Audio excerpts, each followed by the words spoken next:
uma das coisas que a gente vê que são cruciais para o desenvolvimento da inteligência artificial no Brasil é a formação de mão de obra qualificada, né? Como você vê, né, você que faz parte de um centro de formação e de outros, em contato com outros colegas, como é que a gente vê que realmente esse é um desafio enorme, né? Eu imagino que muitos dos colegas aqui, dos empreendedores, têm desafio para contratar. Sim, para encontrar os profissionais adequados e dar uma formação continuada, né?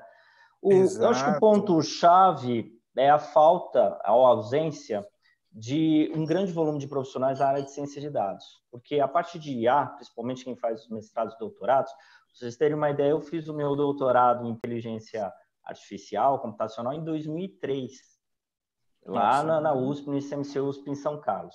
Então, assim, essa linha de conhecimento, ela já é antiga e existe aí, sem dúvida, um nível de profissionais, mas lembrando que o que aconteceu com o passar do tempo? As ferramentas foram modificando.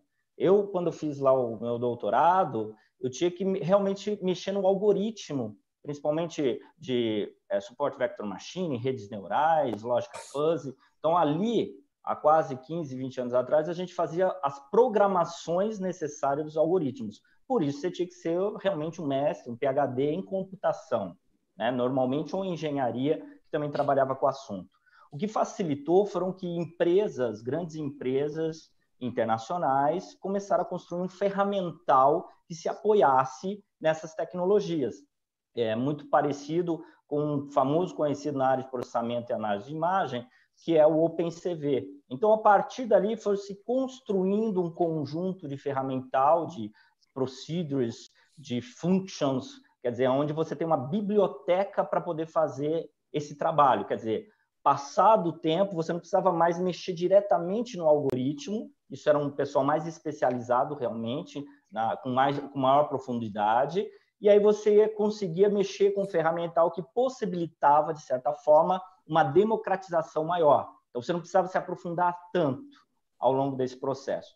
Mas o que aconteceu durante esse período? O maior desafio que eu vejo junto aos alunos, principalmente as empresas, são as modelagens, principalmente na área de ciência de dados. Existem grandes ferramentas poderosas, já prontas no mercado, que podem mexer, principalmente dos grandes players, mas falta o que acontece, o profissional que faz o trabalho do cientista de dados, de fazer a modelagem e a compreensão disso para poder trabalhar com os algoritmos inteligentes.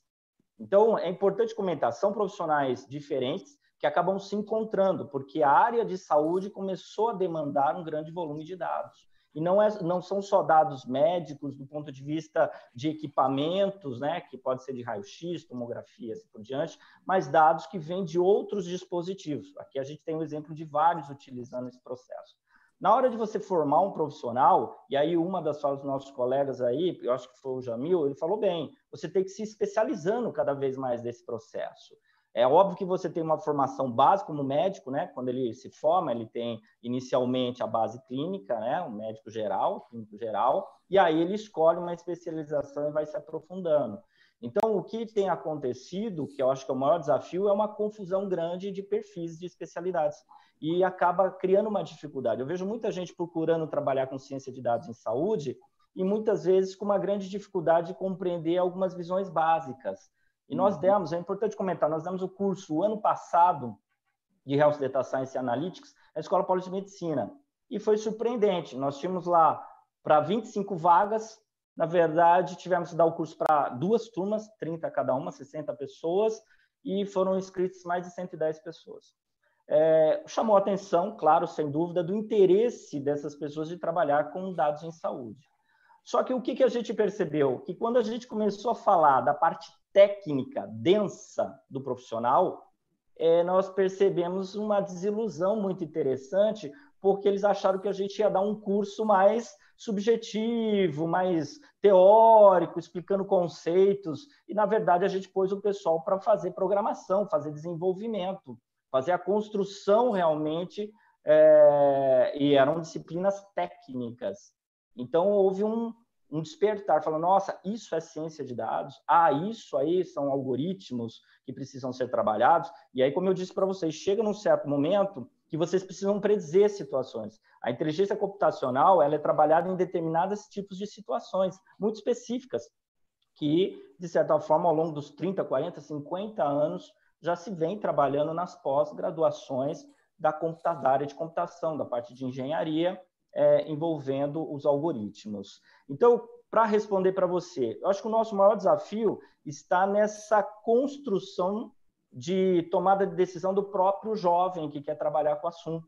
Ainda acho que ciência de dados é só mexer em algum software, não quero citar nomes, mas é montar alguns dashboards e algumas coisas coloridas, e vai lá no banco de dados que já está pronto e monta uma tabelinha como se fosse um Excel, né, turbinado, né? Perfeito. Então, a dificuldade está nisso. Muitas vezes os alunos, né, da graduação, é importante comentar que já existem graduação em ciência de dados, né? Existem 2 universidades federais que já têm na sua graduação ciência de dados. Importante comentar que na Escola Paulista de Medicina tem um curso de tecnólogo em informática em saúde, são 3 anos, né, com esse tipo de atividade, onde o nosso desafio é ainda apresentar todo esse conhecimento para esse aluno, e esse aluno vai aos poucos se aprofundando. Óbvio que na graduação você vê 1 ou 2 disciplinas, isso eu falando da área mais técnica computacional, que envolve inteligência artificial, inteligência computacional, fora o arcabouço, né, computacional que você vê nas outras disciplinas para compor esse conhecimento. Então, o maior desafio é a definição breve daquele jovem que quer trabalhar naquele assunto e conseguir, aos poucos, ir conquistando esse conhecimento, não só teórico como prático. Então, vou te dar um exemplo. Do ano passado para cá, triplicaram as vagas de cientistas de dados na área de saúde. Alguns, claro, com uma capacidade maior voltada à parte computacional. Nós temos agora 1 ou 2 grandes players da área de saúde contratando, então tem vagas abertas. O que eles dizem da maior dificuldade? É que eu estou contratando um cientista de dados e muitas vezes vem da área financeira, vem de banco, porque o banco, sem dúvida, foi um dos primeiros, né, a trabalhar esse profissional que vem de várias áreas, vem da área de estatística, matemática, área de computação, área de análises. Então, o que acontece? Vai compondo essa equipe para fazer a construção das modelagens. O que aconteceu? Esses players estão contratando muita gente de banco porque ainda tem uma carência grande de informação desses profissionais.